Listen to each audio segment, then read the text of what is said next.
Welcome to Sex on the Floor podcast. This podcast was created to help educate the public about problems with sex and intimacy and how this is tied to both physical and mental aspects. Hosted by myself, Dr. Molly Hart, a passionate pelvic floor physical therapist and owner of Pelvic Balance Physical Therapy, and by Dr. Katie Schubert, a phenomenal sex therapist and owner of Cypress Wellness Center. We are here to have a good time. We're here to keep it real with you all and to educate along the way. I'm so excited for you to join us. We strive to help many relationships prosper in fun, safe, and healthy intimacy. While listening to the show, please remember that this information is not meant to diagnose or treat any medical conditions. Please speak with your medical provider for all things related to your healthcare.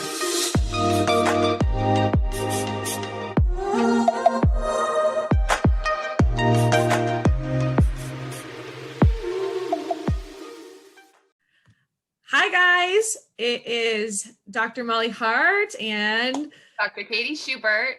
So we're here for another episode, and today what we're going to be talking about is male intercourse sexual function concerns, and how a sex therapist and how a pelvic floor physical therapist will look at these as far as an assessment standpoint goes. And then the following podcast after this, we're going to talk about the treatment for it. So we'll let Dr. Katie Schubert start off and just kind of get straight into the episode for when males come to see you. What are the different things that they're coming to see you for, and how the treatment aspect goes in this case?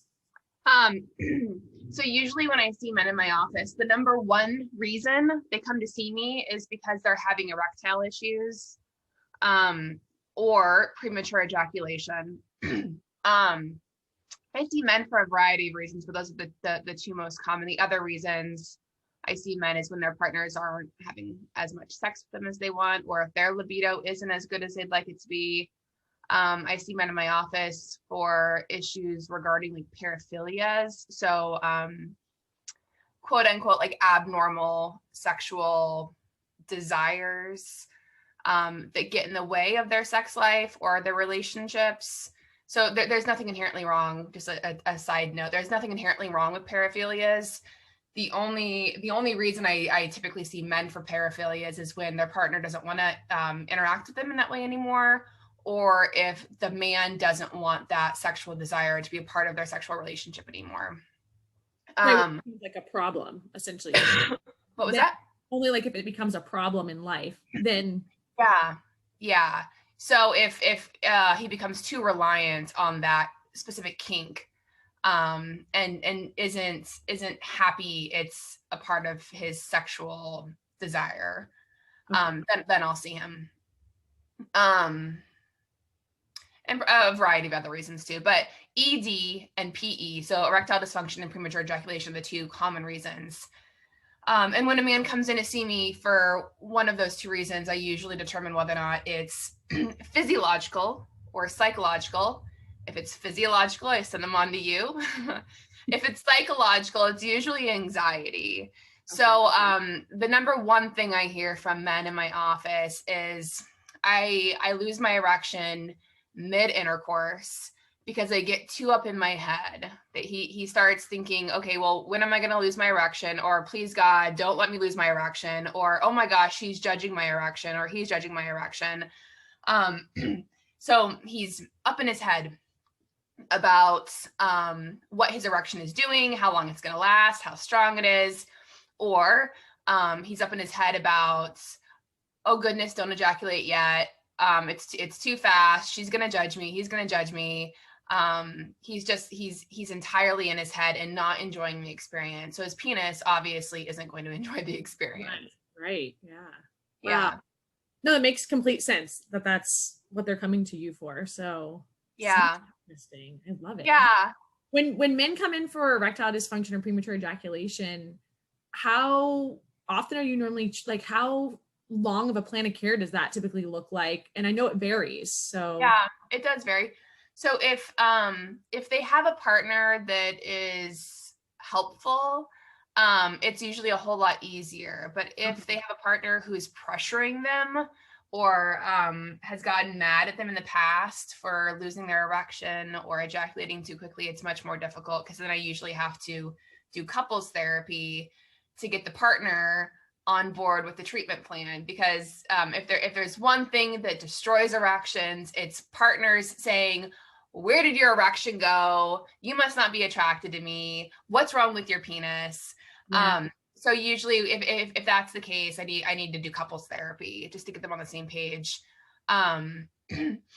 If he's solo and he's noticing that he's having some erectile difficulties, and we'll talk about this in the next podcast. I get them on a routine of just like mindful masturbation, and that doesn't usually take too long. Okay. Yeah. So it's going to look different if it's solo, or even if they're in a relationship and the partner's not a concern, which makes sense. Like, that's how it is with me as well with treatment. Okay. So any other things that, one question I wanted to know is, how are you determining, like, what questions are you asking and figuring out that, no, this seems a little bit more psychological versus physiological?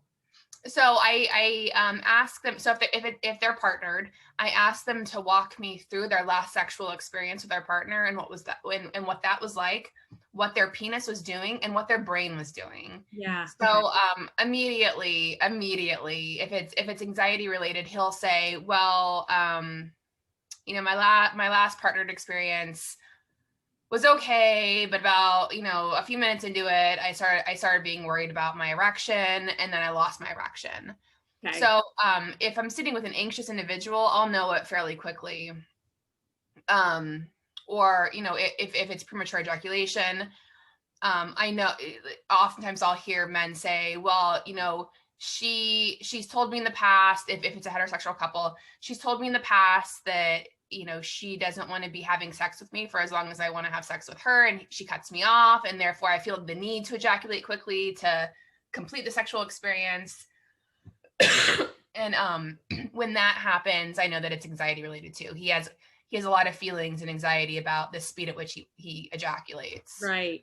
Because they're walking you through more of like the thought process that's going on versus like talking about physiologically what's going wrong, essentially. Right. Yeah. If they're not experiencing any anxiety during sex, and if there's no like partner specific issues that are leading to the sexual dysfunction, and especially if there's been some sort of physiological like trauma, I know that it's more a case for you than for me. Now, of course, I know that you're going to be mentioning this too, but even when there's physiological issues that are resulting in either PE or ED, anxiety often comes with that. So even when the physiological issue is cleared up, there's still anxiety that might be causing these sexual dysfunctions to still occur. Exactly. Yeah.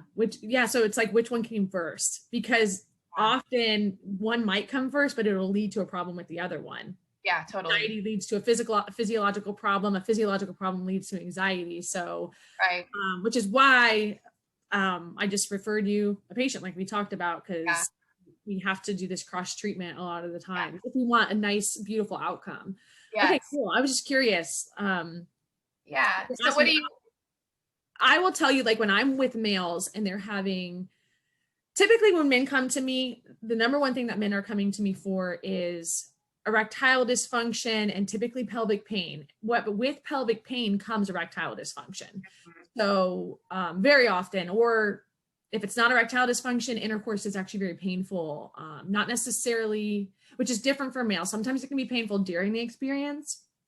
Sometimes it can be discomfort can happen right with ejaculation, or sometimes it can happen actually after intercourse. They'll have this effect afterwards. So I'm trying to figure out, when are you having discomfort with this experience? So there's two different reasons kind of why men will come see me. More recently, I'm getting more males just coming to me with just pure erectile dysfunction, which is not as common. I would say kind of in majority of my career, it's been more of a persistent pain concern versus that. So, all right, so let's get into like what I'm going to be asking them about. When males come in, I always want to know, this is with males and females, I always am going to screen bladder function, bowel function, and sexual function, because if I see that we're also having bowel concerns meaning maybe we have some constipation issues, or I'm having some discomfort with bowel movements, I'm not able to bear down very well, and it's taking me a long time to have a bowel movement, that's concerning me. Bladder, and here's the thing, people don't ever correlate these things together, so they don't even realize that these things are all co-functioning together. And just like women. Yeah, they don't understand the combination between all of these functions in that area. So bladder, I'm like, are you going pee frequently? And they're like, actually, yeah, I am going pee quite frequently, every hour and a half, but I drink a lot of water. They always blame it on the water. And I find out that they're not actually drinking more water than an average person should be able to drink. So you should be able to drink half your body weight in fluid ounces and still go pee only every 2 to 4 hours. So I'll find out they are having maybe some urgency with going to the bathroom. Typically they're not leaking. Very rarely do I see males with stress incontinence, leakage. Only time I ever see that in males is if they've had their prostate removed or they had some type of a prostate procedure done. Then we definitely see stress incontinence and erectile dysfunction. And it's very simple. You do a strength training pelvic floor program with them and they're good to go. Like Super. Kegels? Say that again? Like Kegels? Yeah. You do Kegels with them, and they and same with erectile dysfunction and premature ejaculation. Actually, doing a Kegel program, the research is so robust on it and it's phenomenal. So that's what I do with my males who come in with erectile dysfunction or premature ejaculation. We go through an 8-week-long course of pelvic floor exercises that I progress them through, and it is great. Results are phenomenal with them if it's a pelvic floor concern and it's not like something induced by medication or a serious, so when they come in, I'm also trying to screen that. So I see what's going on with the bowel, bladder, and sexual function. Then I'm trying to see, is this something I can even help with? Because if they're taking certain medications, we know like antidepressant medications and anti-anxiety medications can cause erectile dysfunction. So if that's happening, I'm like, I don't know how much I'm going to be able to help you in this scenario.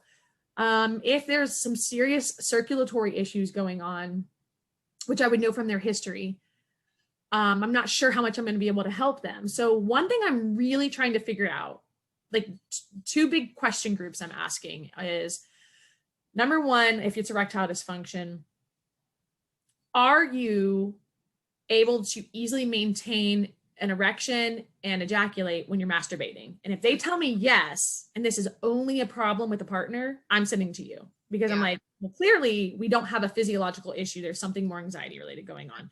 And I sent a couple guys actually to you because of that. I'm like, this is not physiological.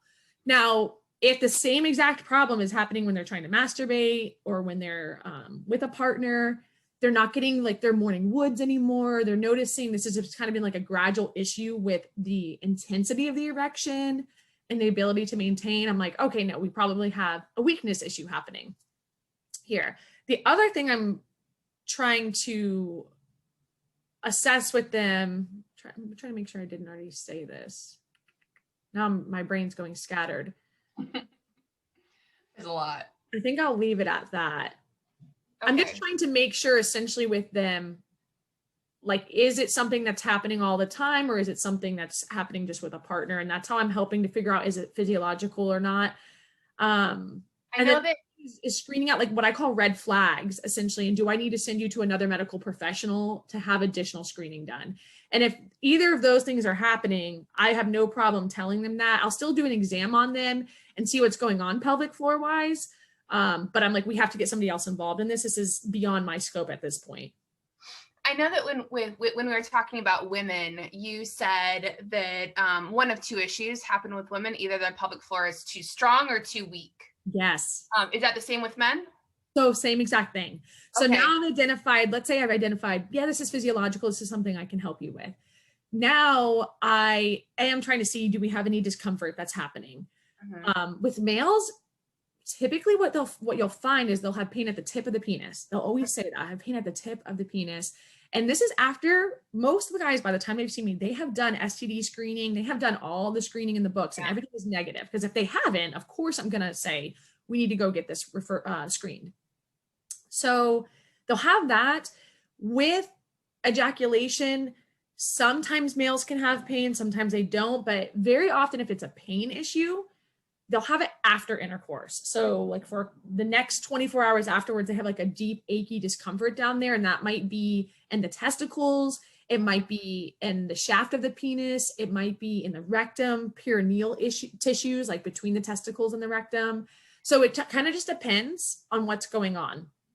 Some guys have more testicular issues in general. So they have a lot more like testicular swelling, and just serious discomfort on one side of the, so one testicle will be affected and it'll be very swollen and so forth. And they will typically get that treated medically with, antibiotics and maybe thinking they have an infection. And typically that doesn't help at all. So they always end up getting sent to me so I can help calm that pain down. Now, if they have no pain at all and it's just an erection issue, they can't maintain it. Mm-hmm. That's typically a weak pelvic floor that's long. It's a lengthened pelvic floor that's weak. Now, if there's a pain concern going on, more often than not, that's where we're going to see that hypertonic short pelvic floor that's leading to the weakness, because both a lengthened muscle and a shortened muscle will lead to weakness. So when I'm doing their pelvic floor exam, if I feel a lot of tone in the pelvic floor, then I know, okay, I'm going to have to see them more. So at that point, I have to see them for more sessions. Because now what we have to do is we have to relax the pelvic floor, get it at a nice healthy length via manual treatment, via stretching, via diaphragmatic breathing. If they're open to it, teaching them how to use a pelvic wand on themselves so we can have that consistency. And then once everything is nice and in a healthy position, then we go into doing like a Kegel program, a biofeedback pelvic floor strengthening program. And I strengthen them back up and we're good to go. So that plan of care can take longer. That's going to take around 12 weeks because I have to kind of like stretch everything out, get everything relaxed. Let's first identify why are we having a hypertonic pelvic floor. Mm-hmm. Typically it's anxiety, like we talked about with women, or stress that they're not even aware of. Men, so interesting. I don't know if you found this. Men don't even recognize sometimes that they are anxious and stressed. Like they won't label it that, but they are. They're so anxious and stressed and have no idea. Yeah. That their thought patterns would be kind of labeled or classified as that. Right. Yeah. Well, they were never taught. They were never taught to identify those emotions. Yeah. So I'm like, I go, these thoughts you're having are what's leading to all this pain that you're having down here. So that is essentially what I'm doing with my males is, again, just like with females, what is causing these symptoms that we are seeing. Yeah. And if they have bladder issues or bowel issues, I'm of course going to be assessing all of that and educating them as far as the treatment plan and care goes. But that's about it. Yeah. Yeah. Too much more complicated than that. One last little thing I want to put in there. Why does Kegels help with this? If anyone's listening right now, they're like, how does that help? So there is these little muscles called your superficial pelvic floor muscles. There's 3 on each side. And one of them is called your bulbal spongiosum, which I love that word. So it is at the shaft of the penis, at the base of it. And when it contracts, it helps keep blood flow in. So blood goes into the penis, it fills up the tissues, and we don't want the blood to leave or we'll lose the erection. So if the males are telling me, yes, I can get an erection, but it's not very strong or I can't maintain it, now I know, okay, I can help. If they can never even get an erection at all, I'm thinking there's something else going on beyond my scope. But strengthening those pelvic floor muscles, the reason why it helps is because it helps that muscle contract and keep the blood flow in. So that's a huge factor in why we're doing this. And I don't know if you worked with males with this or not, Katie, but I know some urologists will, when men are having erectile dysfunction, have them use a vacuum, right? So they use a vacuum pump device, they pump the penis up, and then they'll put a band, they get this band that they put at the base of the penis, and it works great. So essentially we have that band already intrinsically in the body. It's the bulbal spongiosum muscle. So if we just strengthen that up, that's how we can help with our erection function. Do women have that same? We do, but it's around, it starts at like kind of, it starts above the clitoral tissues and it wraps all the way down to the bottom of the vaginal tissues. So does it keep blood in the clitoris? Not in the same way like it does. It does help with that, but not in the, like, not into the intensity of it. Okay. an erection, because it starts above the clitoris and it wraps all the way down below the vaginal opening. I see. But it is a factor for sure in clitoral function. Okay, cool. Yeah. So neat. It is. I love it all. So I just want to, like, men were like, why does that change erection function? That's why. Yeah, that's great information. Yeah. So next time, we'll be talking more about treatment options. So like when a man comes in with either the physiological or the psychological symptoms, how we'll go about treating those issues. Yep. Cool. Super excited to go over that too. Yeah. Well, thank you all for listening. I hope that this episode was helpful and educational. And if you're having concerns with this and you're a male, just know that you can reach out to a qualified sex therapist or a qualified pelvic floor physical therapist, and they should be able to help you out. And maybe just by listening to this episode, you have an idea of whether this is a little bit physiological or psychological, or maybe you have both and you need both healthcare providers. Hopefully we've helped you differentiate that a little bit better. So thank you for listening. Yeah, thank you.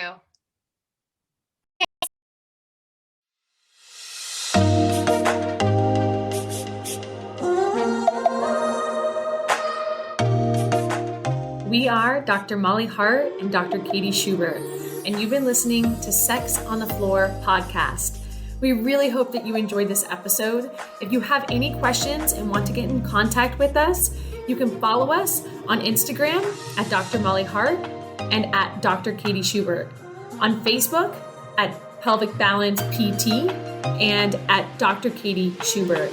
And for more information about us on our websites, you can find us at pelvicbalancept.com and at drkatieschubert.com.